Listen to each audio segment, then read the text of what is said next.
Magkano kaya ang kikitain ko sa kalahating baboy na may puhunan na 10,811?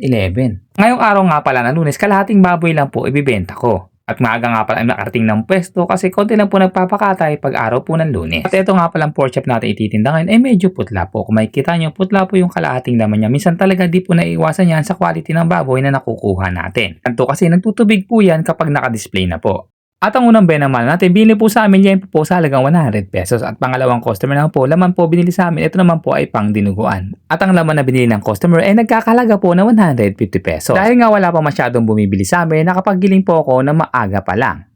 Pag ganito kasing araw na Lunes, medyo late na po yan naglalabasan ng mga customer. Bandang alas 7 o alas 8 po sila namimili. Ito na nga po, may bumili sa amin po, laman naman po na kasim ang pinachop ng customer. Ito naman po ay pang adobo. At ito nga may bumili sa amin, ribs naman po na buto-buto. Pagdating po talaga sa buto-buto, mas nauna po talaga nabibenta itong parte ng ribs. Pagkatapos nga lang po bumili ng isa, may bumili kagad sa amin na pata. Hulihan naman po, ito pinachop sa amin ng customer na pang sabaw po. Kakatuwa rin po talaga kasi pagkatapos lang po bumili ng isang pata hulihan, may sumunod na kagad sa amin customer na pata hulihan po ang binili kagad sa amin. Gusto ko pala i-shoutout ang aking followers na si Sir Ryan na pumunta po sa pwesto para bumili sa akin kanina. Maraming salamat sir sa suporta mo at God bless po sa iyo at ingat ka po palagi. At dahil nga ubos na po ang asim nating laman, nagbawas na po kami ng laman dito sa aming pagi. Kaya tinastas na po natin yung butong bias para makapag-display na po kami ng laman. Syempre bago po lahat, di po natin makakalimutan i-shoutout ang ating mga followers na lagi nanonood ng aking mga video. Maraming salamat at God bless po sa inyong lahat. Ito nga po may bumili sa akin customer na yan po naman po binili. Pinachop niya lang po ito ng 4 po bawat isa.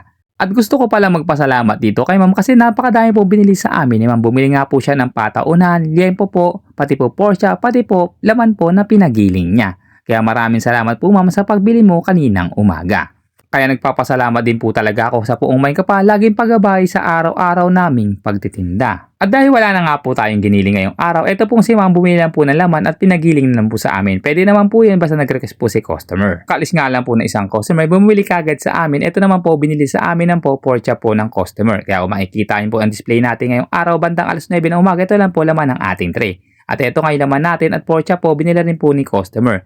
Kaya nga pagdating po ng mga alas 10 ng umaga, wala na ulit tayong paninda. Ito lang po ang ating display. Dahil nga laman loob na lang po natira sa ating paninda, nakuha na rin po natin ang puhunan sa araw na ito. Ito po expenses natin at ito po daily savings natin. Ito po malinis na kinita natin ngayong umagang ito.